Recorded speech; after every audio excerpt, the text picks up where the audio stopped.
एक बार फिर बच्चों हमारे YouTube चैनल फैल्कन 360 में आप सभी का स्वागत है। बच्चों मैं पिछले क्लास में स्ट्रेट लाइन से रिलेटेड थ्योरम्स बता रहा था, कुछ प्रॉब्लम्स भी बताए थे हमने। उसी बात को पहले हम याद करा दें आपको कि उस रेखा का समीकरण जो किसी बिंदु से होकर जाती है और जिसका स्थिति सदिश x vector i plus y vector j plus z vector के हो, और वह रेखा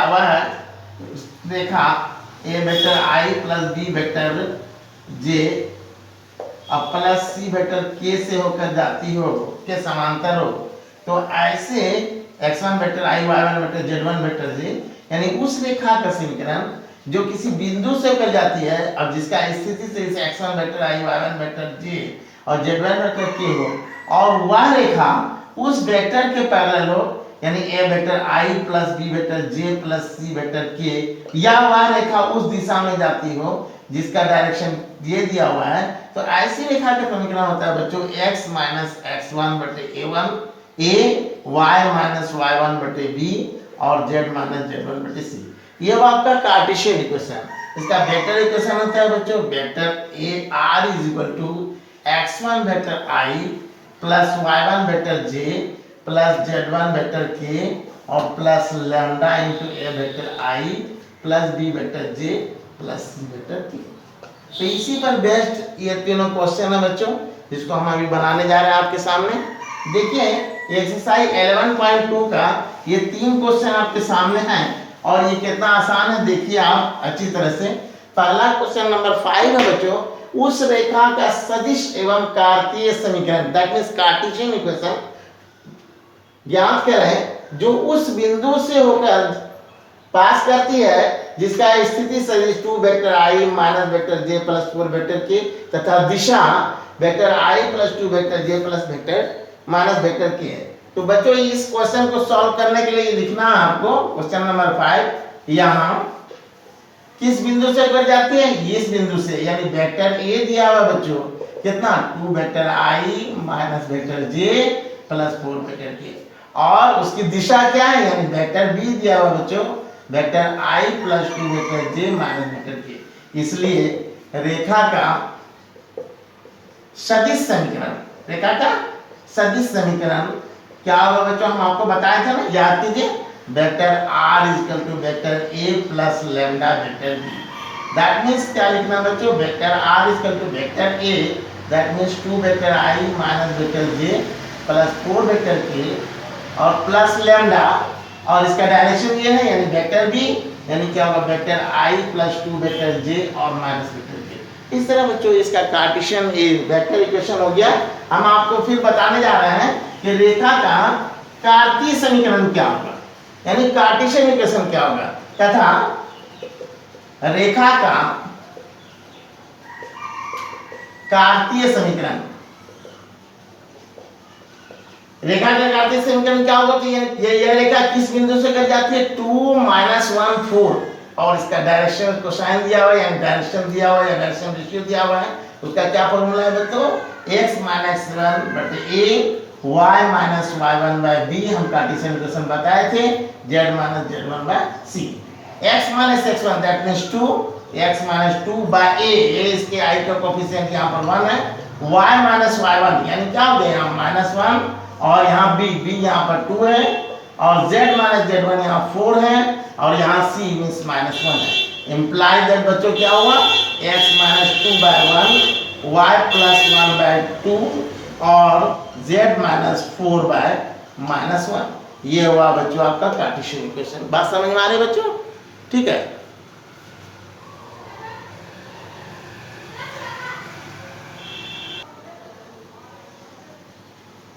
अब आपके सामने ये रहा बच्चों क्वेश्चन नंबर 6, उस रेखा का कार्तीय समीकरण ज्ञात करें जो बिंदु -2 4 और -5 से होकर जाती है और रेखा x plus 3 by 3 y minus 4 by 5 और z प्लस 8 बाय 6 के समांतर। तो रेखा किस बिंदु से होकर जाती है बच्चों, -2 4 और -5 से, और जो रेखा का समीकरण हमको निकालना हो वो किस रेखा के समांतर है बच्चों? ये इस रेखा की, यानी उस रेखा का डायरेक्शन क्या होगा? 3 डायरेक्शन रेशियो होगा, 3, 5 और 6 लिखेंगे। रेखा का समीकरण 6 नंबर बना रहा हूं। रेखा का समीकरण जो बिंदु -2, 4, -5 से होकर जाती है तथा दी गई रेखा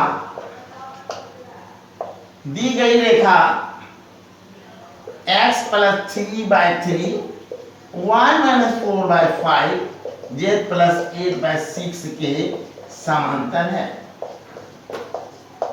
ऐसी रेखा का समीकरण क्या होगा? फॉर्मूला बच्चों x - x1/a, y - y1/b और z - z1/c हम आपको बताए थे। यानी क्या हो? x - 7 तो x1 y1 z1 ये है बच्चों। x - x1 मींस क्या होगा? -2/a यानी इसका डायरेक्शन यानी 3, y - y1 यहाँ 4 है बच्चों और यहाँ पर b इसका डायरेक्शन यहाँ 5 है और z - z1 यहाँ पर -5 है और बाय इसका डायरेक्शन क्या हो गया? c मींस क्या होगा? 6। क्योंकि रेखा इस रेखा के समांतर है इसलिए उसका डायरेक्शन और इसका डायरेक्शन रेशियो बराबर होगा। तो क्या हो गया बच्चों? x + 2/3 y - 4/5 और क्या होगा बच्चों? z + 5/6 और यही आपका आंसर हो गया। ये कार्टेशियन इक्वेशन हुआ। समझे बच्चों?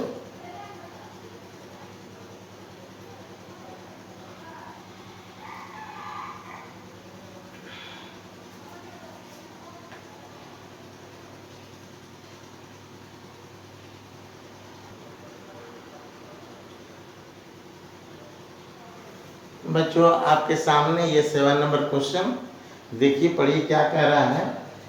रेखा x - 5/3 y + 4/7 z - 6/2 का सदिश समीकरण प्राप्त करें या सदिश समीकरण लिखें। How can you right it? See here. आप कैसे इसको लिख सकते हैं? सबसे पहले हमको स्टैंडर्ड फॉर्म में लिखना होगा। क्या लिखना होगा? दी गई रेखा का समीकरण x - 5/3 y + 4/7 z - 6/2। इसको स्टैंडर्ड फॉर्म में कैसे लिखेंगे? x - x1 के रूप में लिखेंगे बच्चों। तो x - x1 हो गया, ठीक लिखा हुआ है /3। y - y1 के रूप में लिखना होगा तो ऐसे लिखना होगा, बीच में माइनस लाना है आपको। y - y1 तो इसलिए माइनस माइनस प्लस हो जाएगा, आपको ऐसे लिखना है। और z - z1/c। आप ध्यान दीजिए बच्चों कि इसका डायरेक्शन क्या है और ये किस बिंदु से कट जाती है। तो यह रेखा किस बिंदु से कट जाती है? लिखेंगे यहाँ उसका पोजीशन वेक्टर क्या होगा? 5, -4 और 6। माइनस के बाद देखेंगे बच्चों तो क्या है, यह रेखा किस बिंदु से कट जाती है, यानी जिस बिंदु से कट जाती है उसका पोजीशन वेक्टर क्या होगा? Vector a = 5 vector i plus फिर उसके बाद -4 वेक्टर j फिर उसके बाद +6 वेक्टर k। और डायरेक्शन क्या है, यानी क्या हो गया बच्चों? 5 vector i -4 vector j +6 vector k। और इसका इस रेखा का डायरेक्शन क्या होगा, यानी वेक्टर भी क्या होगा? ये नीचे वाला 3 vector i + 7 vector j + 2 vector k। इसलिए रेखा का जो सदिश समीकरण होगा, जैसा कि क्वेश्चन में मांग रहा है, रेखा का सदिश समीकरण, रेखा का सदिश समीकरण क्या होगा बच्चों? बताया था ना आपको कि vector r = vector a plus lambda vector b implies vector r = vector a। Vector a तो हमारे पास है यहाँ 5 vector i -4 vector j plus 6 vector k और plus lambda into b। Vector b दिया हुआ बच्चों 3 vector i plus 7 vector j और plus 2 vector k। इस तरह से बच्चों यह रेखा का सही समीकरण हमने प्राप्त किया है।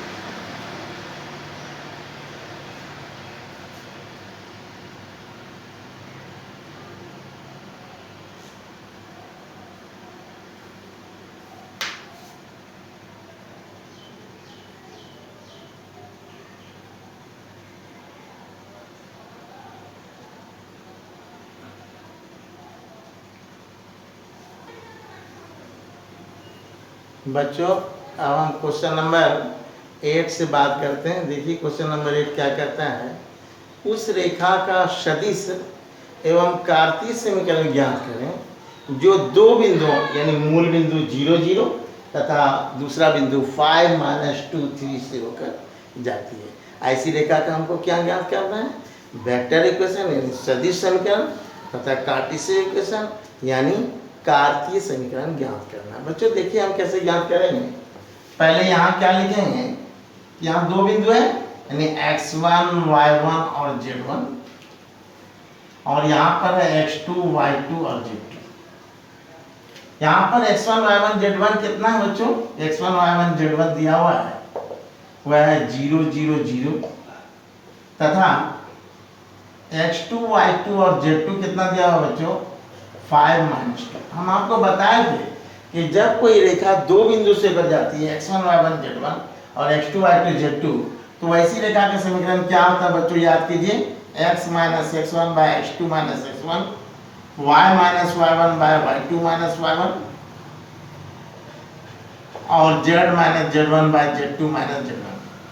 ये था बच्चों मेरा दो बिंदु से होकर जाने वाली रेखा का समीकरण जो कार्तीय समीकरण है। तो लिखेंगे इसलिए रेखा का पहले कार्तीय समीकरण निकालते हैं बच्चों। कार्तीय समीकरण तो बैठाएंगे इसको x - x1 by x2 - x1 y - y1 by y2 - y1 z - z1 by z2 - z1। बात समझ में आ रही बच्चों, x - x1 ये मेरा x1 y1 z1 है तो x - 0 by x2 - x1 यानी 5 - 0 y - y1 तो y - 0 by z2 - z1 y2 - y1 यानी -2 - 0। फिर क्या होगा बच्चों z - z1 और by z2 - z1 यानी 3 - 0। इम्प्लाई क्या पता चला x - 0 by 5 y - 0 by -2 z - 0 by 3। अर्थात इसको और फैंटास्टिक स्टाइल में ऐसे लिख सकते हैं x by 5 y by -2 and z by 3। बच्चों यह आंसर हुआ कार्तीय समीकरण का, रेखा का ये कार्तीय समीकरण हुआ। और रेखा का एक वेक्टर इक्वेशन फाइंड करेंगे बच्चों तथा रेखा का सदिश समीकरण। तो हम बताए थे आपको कि vector r equal to vector a plus lambda vector b। Vector a का काम तो ये कर रहा है, ये कर रहा है और abc का काम कर रहा है x2 - x1 y2 - ये। तो वेक्टर a का काम कौन कर रहा है, ये 0 vector i plus 0 vector j plus 0 vector k लिखना होगा। यानी क्या होगा 0 vector i plus 0 vector j plus 0 vector k, ये इस पॉइंट से पास करता है। और इसका डायरेक्शन जैसे यहाँ बच्चों लैम्डा के बाद क्या लिखेंगे 5 vector i minus 2 vector j और प्लस 3 वेक्टर k। ये हुआ बच्चों रेखा का सदिश समीकरण और ये हुआ रेखा का कार्तीय समीकरण। ठीक है बच्चों।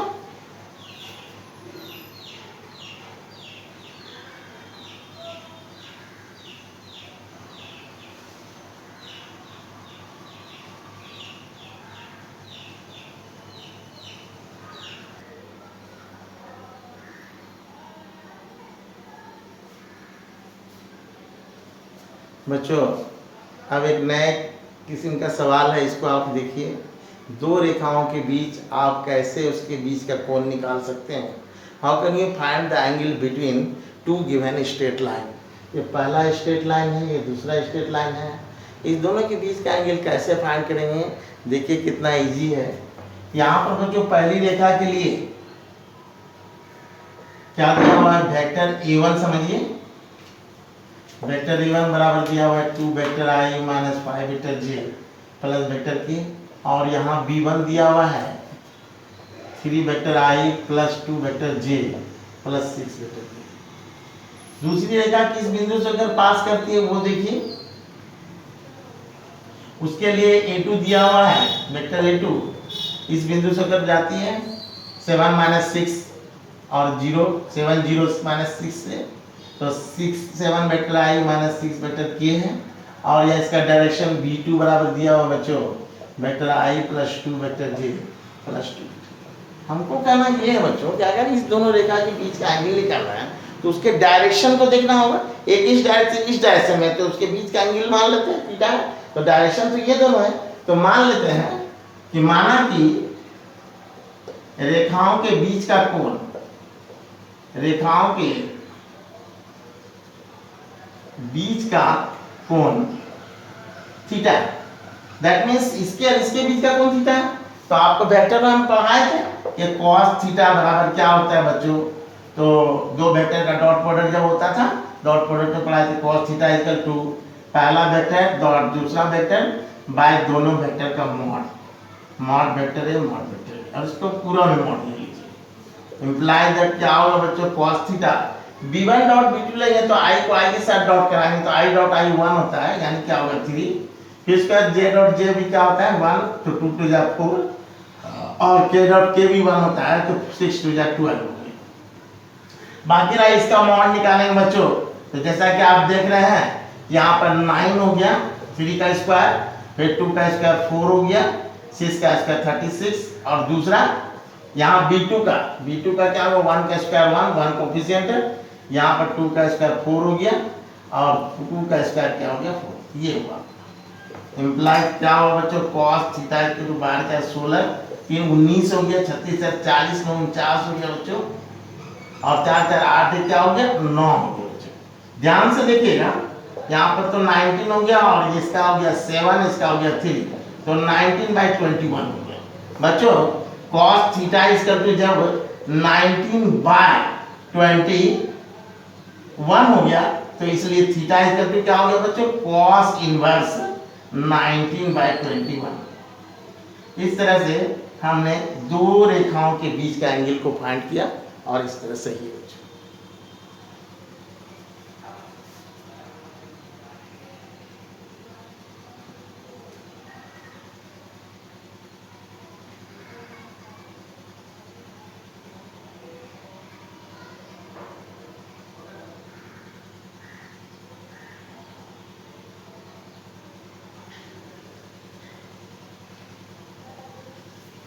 बच्चों 11 नंबर क्वेश्चन, 11 नंबर का पहला है बच्चों कि अगर रेखा का समीकरण कार्तीय रूप में हो, दैट मीन्स कार्टेशियन फॉर्म में हो, तो आप उन दोनों रेखाओं के बीच का एंगल कैसे फाइंड करेंगे। बच्चों ये दोनों रेखा का समीकरण कार्टेशियन फॉर्म में है, और दोनों रेखा का आप डायरेक्शन रेशियो निकाल सकते हैं। यहाँ पर बच्चों साफ साफ दिया हुआ डायरेक्शन रेशियो, जो नीचे वाला है ना वही डायरेक्शन रेशियो है। यहाँ पर दिया हुआ है a1, b1, c1 equal to 2, 5 और -3, तथा a2, b2, c2 दिया हुआ बच्चों, वो दिया हुआ आपके लिए -1, 8 और 4। अब इस दोनों रेखा के बीच का एंगल मान लेते हैं, तो लिखेंगे माना थीटा दोनों रेखाओं के बीच का कोण है। आप याद कीजिए बच्चों, जब दो रेखा का direction ratio a1, b1, c1 होता था और a2, b2, c2, तो उसके बीच का कोण थीटा होने से cos थीटा इक्वल टू क्या होता था, हमको बताया थ्योरम में बच्चों कि cos थीटा इक्वल टू क्या होता है, a1, a2, b1, b2 और c1, c2 by root under a1 square, b1 square और c1 स्क्वायर, और root under a2 square plus b2 square plus c2 square, और इसका यहाँ पर मॉड ले लेंगे बच्चों। आप सारा चीज आपके सामने मौजूद है, a1, b1, c1 भी, a2, b2, c2 भी, आप इसको यहाँ पर रखेंगे। आपको जो एंगल मिलेगा फिर थीटा फ्री कर देंगे, और थीटा फ्री करेंगे तो इधर cos इनवर्स हो जाएगा, वही आपका रिक्वायर्ड एंगल होगा। हमको उम्मीद है बच्चों कि ये क्वेश्चन आप अपने से बना लीजिएगा। समझे बच्चों, ये बहुत इजी क्वेश्चन है। a1, b1, c1 का वैल्यू, a2, b2, c2 का वैल्यू रखना है, इसको सॉल्व करना है, cos थीटा जितना आएगा फिर अगले सवाल की तरह थीटा फ्री करना है आपको, और आपको इस दोनों रेखाओं का बीच का एंगल cos इनवर्स समथिंग के रूप में प्राप्त हो जाएगा। समझे बच्चों।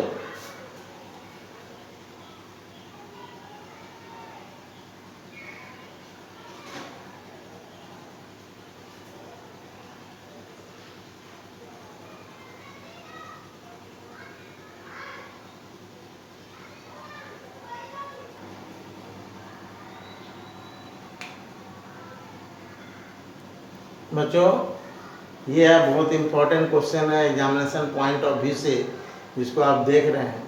कहता है P का मान फाइंड करें, P का मान पता लगाएं, P का मान प्राप्त करें यदि रेखाएं इतना और इतना परस्पर लंब, दोनों के दूसरे पर लंब है, तो P का मान हम कैसे फाइंड करेंगे, कैसे पता लगाएंगे। देखिए बच्चों, फर्स्ट ऑफ ऑल यानी सबसे पहले आपको स्टैंडर्ड फॉर्म में लिखना होगा। लिखेंगे दी गई रेखा का संकीर्ण। स्टैंडर्ड फॉर्म में दैट मींस इस फॉर्म में x minus x1 by a1, y minus y1 by b1 और z minus z1 by c1। दूसरा x minus x2 by a2, y minus y2 by b2 और z minus z2 bye c2। इस रूप में लिखना होगा बच्चों, तब जाके बनेगा। तो दी गई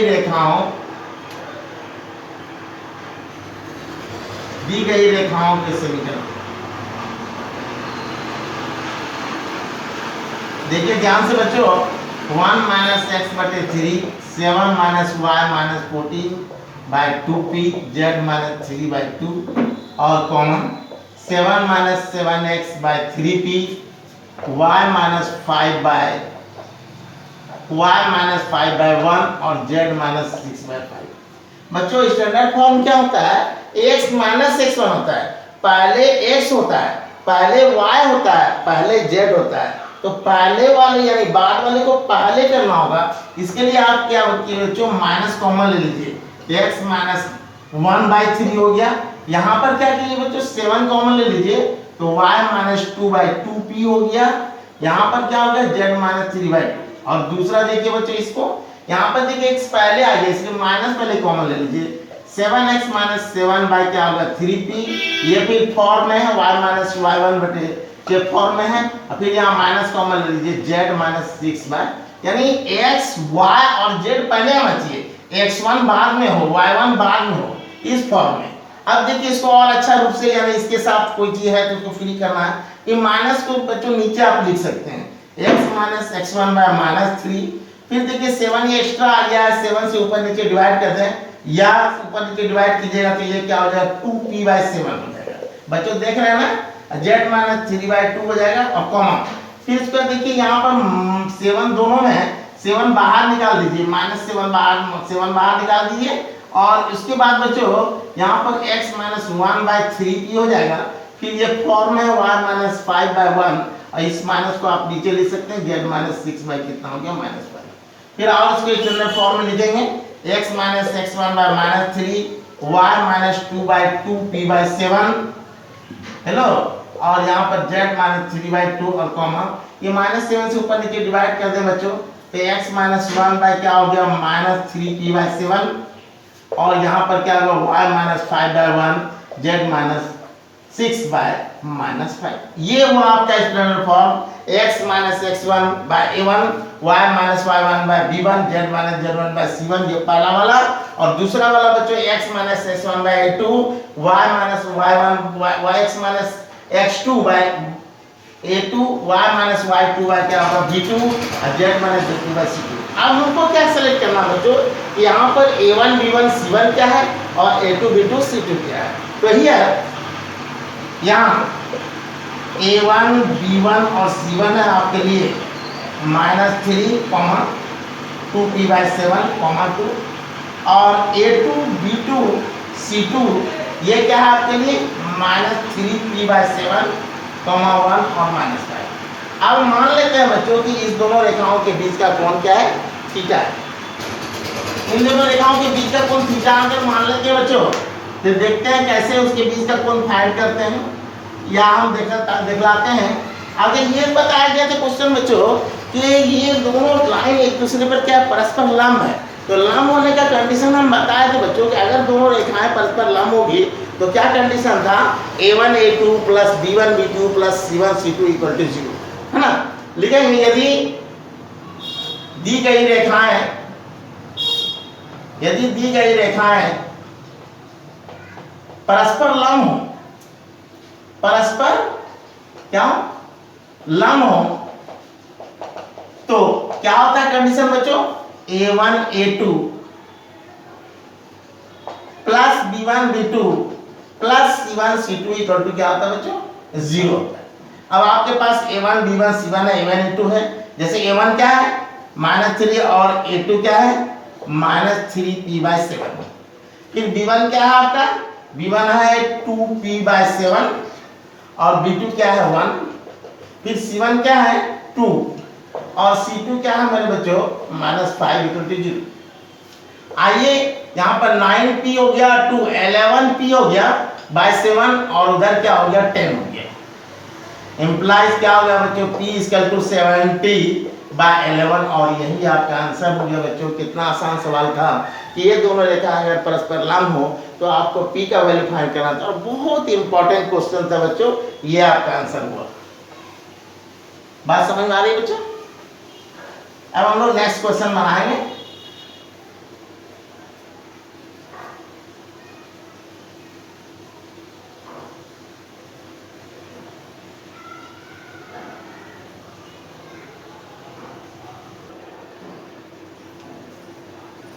बच्चों ये क्वेश्चन जो बहुत इंपॉर्टेंट है, यानी अगर हम पढ़ा रहे हैं स्ट्रेट लाइन तो इसी क्वेश्चन के लिए पढ़ा रहे हैं बच्चों कि दो रेखाओं के बीच की न्यूनतम दूरी, दैट मीन्स शॉर्टेस्ट डिस्टेंस कैसे फाइंड करेंगे।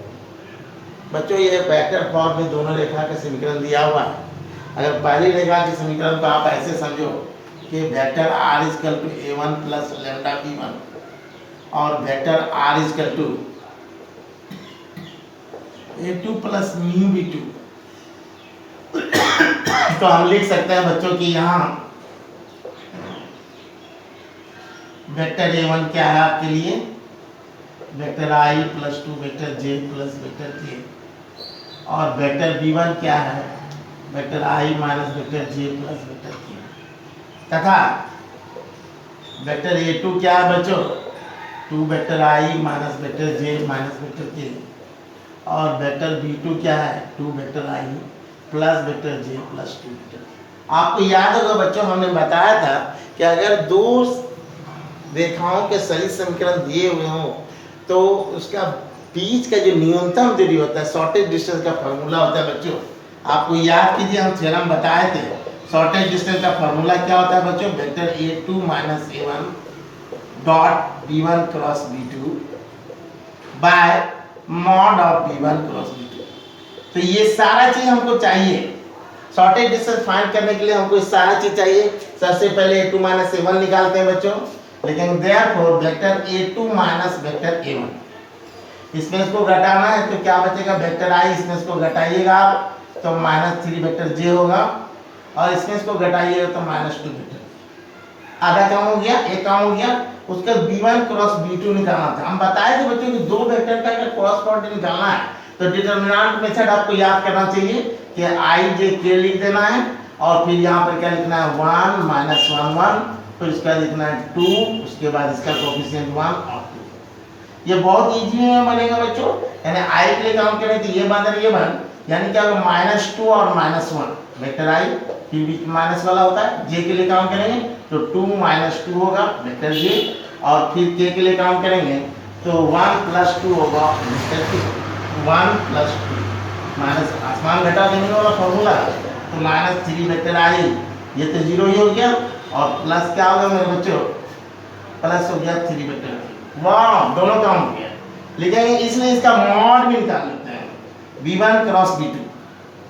बच्चों अगर b1 क्रॉस मॉड निकालते तो -3 का स्क्वायर 9 9 हो गया यानी क्या होगा 18 हो गया।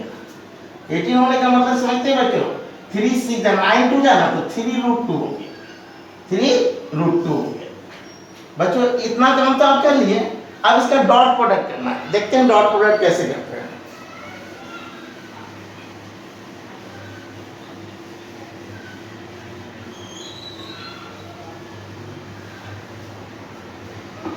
आइए बच्चों therefore vector a2 - a1 dot b1 cross b2।